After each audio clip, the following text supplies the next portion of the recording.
Yo, what is going on, guys? Sorry if I don't seem as energetic as usual. I'm feeling a little sick today. So, gonna be doing something a little different compared to normal videos. I'm gonna be doing a bit of a comic book review and something, unique that I'm gonna be doing for this is I'm actually gonna be reading the book on camera, and then, I'll probably speed it up, if I figure out how to do that. Uh, but if I don't, then it's just going to be like 10-minute clip of me reading, and then a review at the end, and I'll be showing some of my favorite panels in the book. So yeah, uh, so gonna start reading the book. So stay tuned.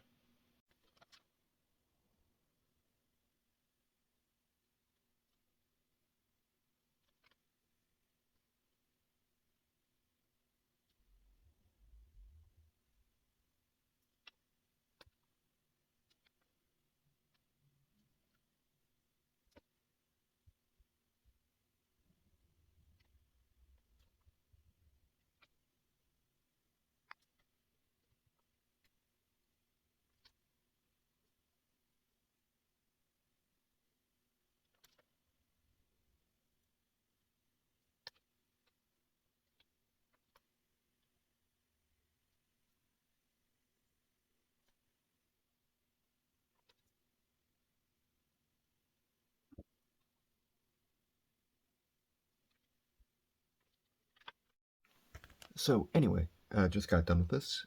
Pretty phenomenal story in my opinion. Great issue number one. Basically, Eddie Brock got the Carnage symbiote after Venom War. Just a little bit of a recap, because Carnage, like Cletus Cassidy, died, lost all of his superior powers. That made him basically a very terrifying symbiote. Uh, and Eddie Brock lost Venom, and then Eddie Brock got severely injured and crawled his way to the church where he first met Venom. And Carnage was already there, waiting in the shadows, and Carnage can't survive without a host now. So Carnage and Eddie kind of made like a deal to work together, and this is kind of a continuation of that. So Carnage basically wants to kill everybody. Eddie's like, no, we gotta kill serial killers, and they track down one of them on an airplane, which this is just beautiful artwork too, by the way. So they basically go do that, and then Eddie, which in one of the cooler scenes, they actually read the people's minds on the plane, which was very, very, very cool. In my opinion, I really do like this spread out sheet, and you can see Carnage just sticking his, little tendrils inside everyone's brain, which was very, very cool. And they couldn't find, the serial killer. And then Eddie's like, the one place we have not gone to is, the pilots. And, the pilots basically, excuse me, basically, Eddie rips open the door, goes to the pilots, everything like that. And then an air marshal comes on board, which, judging by what the book says, every 1 in 100 flights gets an air marshal. So Eddie kind of got a little, tricked, or I shouldn't say tricked, surprised, seeing an air marshal, which very cool, in my opinion. Air marshal then shoots, and then Carnage kind of like, nah, bitch. And then she's like, oh no. And then, the serial killer, whips out a knife and then does this to the pilot. Just basically, does the most hardcore stuff ever imagined. He then cuts the wires to the plane to keep it in the air. And then, not going to show this one just because this is a little graphic, but literally Carnage rips him apart. And it's so bad. And by bad, I mean, like, amazing looking. And then, Eddie, being the good guy he is, rips open the door and is trying to save everybody. And then we get this amazing looking panel And then Eddie blacks out and wakes up in a hotel room the next day. Uh, I don't remember what her name is. Bailey. He gets a phone call from someone named Bailey Bush. I'm just kind of reading what it is right there. I know it's backwards, but it's Bailey. And then one of the coolest looking Carnages I think I've ever seen. Basically, how it gets to this point is Eddie wants to have a one-on-one conversation with Carnage, and we get this dapper looking Carnage, which let me just say, amazing. Also, I'm kind of excited for this issue too, issue 70 of the Amazing Spider-Man. Little off track, but I mean, regardless. And then Eddie's asking, "What did you do? What did you do?" Because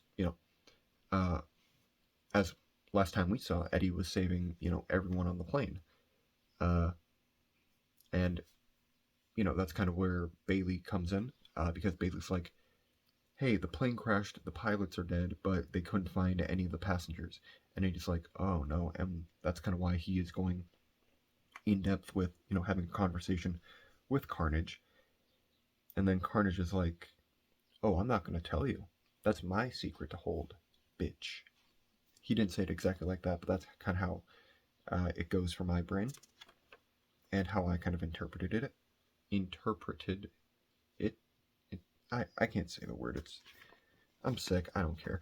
Anyway, but I mean, basically, beautiful looking artwork with the whole conversation. I really do like this panel the most out of the book. Like, it's just so nonchalant, and he kind of looks like he's in a Michael Jackson type outfit, in my opinion.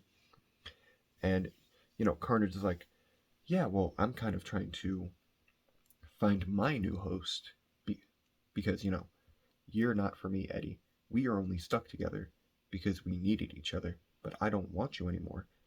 And then we get this panel because like, Carnage is in control when he comes out, but Eddie is in charge of everything else. So Carnage is like, "You're gonna help me find a new host." And let me just say, if Bullseye gets the Carnage symbiote, whoo, baby, that would be gnarly. But yeah, that's basically how the first issue ends. And let me just say, really excited for the second issue, just because this issue number 1 was pretty good. I did enjoy it. Very good storytelling. Very uh, amazing artwork. Definitely going to be continuing Eddie Brock Carnage. So yeah, and I do apologize, if the speeding up of me reading the book was a little you know, like, I'm still trying to figure out editing at the moment. I could figure out how to make it 2 times speed, but I don't know how to make it quicker than 2 times speed at the moment, as I'm doing this on my phone. But that may change because I may, because I may find an app that will let me speed it up even further. But yeah, that's basically all I have for you guys today.